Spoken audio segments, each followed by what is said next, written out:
देश और देश के नागरिक और देश की जनता, हिंदू मुसलमान, ये तो हम लोग रह रहे और रहते रहेंगे इंशाल्लाह, इस पर कोई फर्क नहीं पड़ेगा। लेकिन जिस तरह से मस्जिदों पर प्रहार किया जा रहा है और वो भी माननीय न्यायालय के जरिए, अदालत के जरिए, और कहीं कहीं तो देखा जा रहा है कि फैसला देके इमीडिएटली रिटायर हो गए और कोई साहब गवर्नर बन गए और कोई साहब राज्यसभा में चले गए। तो देश की जनता और देश की जो जनरेशन है वो इससे क्या सीख रही है, शायद मुझे लगता है कि ये एक बहुत ही निगेटिव मैसेज जा रहा है कि हमारे आने वाली जो पीढ़ी है, लॉ के जो स्टूडेंट्स होंगे, वो जब इनकी समीक्षा करेंगे और इसको पढ़ेंगे तो उन्हें वो भी अचंभित हो जाएंगे कि दुनिया का सबसे बड़ा लोकतंत्र देश और उसकी न्याय प्रणाली ने किस तरह से काम किया।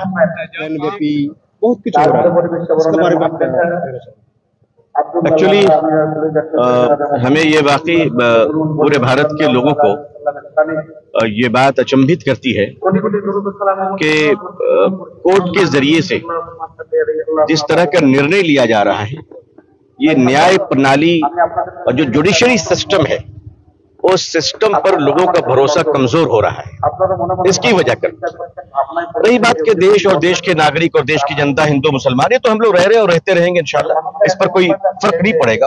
लेकिन जिस तरह से मस्जिदों पर प्रहार किया जा रहा है और वो भी माननीय न्यायालय के जरिए, अदालत के जरिए, और कहीं कहीं तो देखा जा रहा है कि फैसला देके इमीडिएटली रिटायर हो गए और कोई साहब गवर्नर बन गए और कोई साहब राज्यसभा में चले गए। तो देश की जनता और देश की जो जनरेशन है वो इससे क्या सीख रही है, शायद मुझे लगता है कि ये एक बहुत ही निगेटिव मैसेज जा रहा है कि हमारे आने वाली जो पीढ़ी है, लॉ के जो स्टूडेंट्स होंगे, वो जब इनकी समीक्षा करेंगे और इसको पढ़ेंगे तो उन्हें वो भी अचंभित हो जाएंगे कि दुनिया का सबसे बड़ा लोकतंत्र देश और उसकी न्याय प्रणाली ने किस तरह से काम किया। आपको मालूम होगा 2 दिन पहले, 1 दिन पहले बंगाल के मालदा जिला में आदिना बहुत पुराना 700 साल पुराना है। मैंने इस तरह की बातें सुनी हैं और ये अभी उठाए जा रहे हैं, ये निकाले जा रहे हैं। मैं समझता हूं कि चुनाव तो आते जाते रहेंगे और देश की जनता जिनको चुनेगी वो सरकार बनाएंगे। हमें किसी पार्टी से और किसी व्यक्ति से कोई मतलब नहीं है, लेकिन देश में शांति रहनी चाहिए और शांति को रखने के लिए इस तरह के विषय को उठाना ये बहुत दुर्भाग्यपूर्ण होगा हमारे लिए भी और हमारे मुल्क के लिए भी। तो देश का मुसलमान शायद ये समझ रहा है कि हमें अदालत में अब इंसाफ मिलेगा कि नहीं मिलेगा। 2024 इलेक्शन जो आ रहे हैं, देशवासी को क्या मैसेज देना चाहिए? मैं देशवासी को मैसेज दूंगा कि लोकतंत्र का महापर्व होता है और चुनाव में बिल्कुल हिस्सा लेना है, जो अच्छे लगे उनको देना, बिल्कुल देना।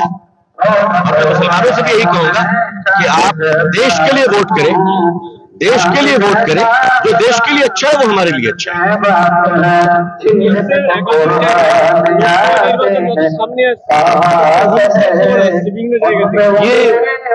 ये बहुत बदनसीबी, बदकिस्मती की बात है कि हमारे यहाँ जो इलेक्शन होता है उसमें इंसान की जाने जाती है, उसमें खून बहता है। इसको रोकने की जिम्मेदारी इलेक्शन कमिश्नर की है और इलेक्शन कमिश्नर का ये एक कॉन्स्टिट्यूशनल रिस्पॉन्सिबिलिटी है कि वो इस बात की यकीनी बनाए, इस बात को साफ करे कि एक आदमी को भी जख्म ना आए, एक ऐसा साफ सुथरा लोकतंत्र का इलेक्शन चले। हमने इस भारत में टी एन शेषन साहब को देखा जो इलेक्शन कमिश्नर हुआ करते थे, कैसा इलेक्शन रहा। तो इलेक्शन कमिश्नर के पास ऑनरेबल इलेक्शन कमिश्नर साहब के पास बहुत पावर होते हैं, उस पावर का यूज करते हुए शांति रखें और शांति के साथ इस बात को यकीनी बनाए कि इलेक्शन होंगे, आदमी की हत्या नहीं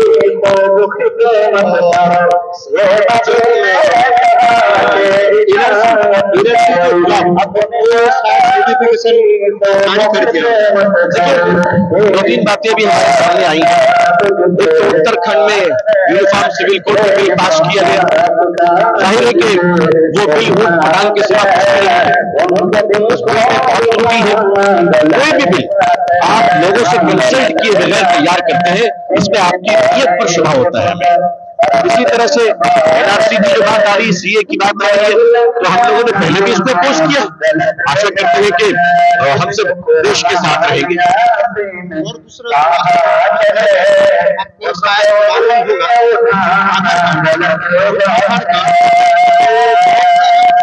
डीएक्टिव कर दिया जा रहा है और लेटर भेज दिया जा रहा है, जिसको हो रहा है ऐसे। मैंने इस तरह की बातें एनआरसी से जुड़ा जा रहा है।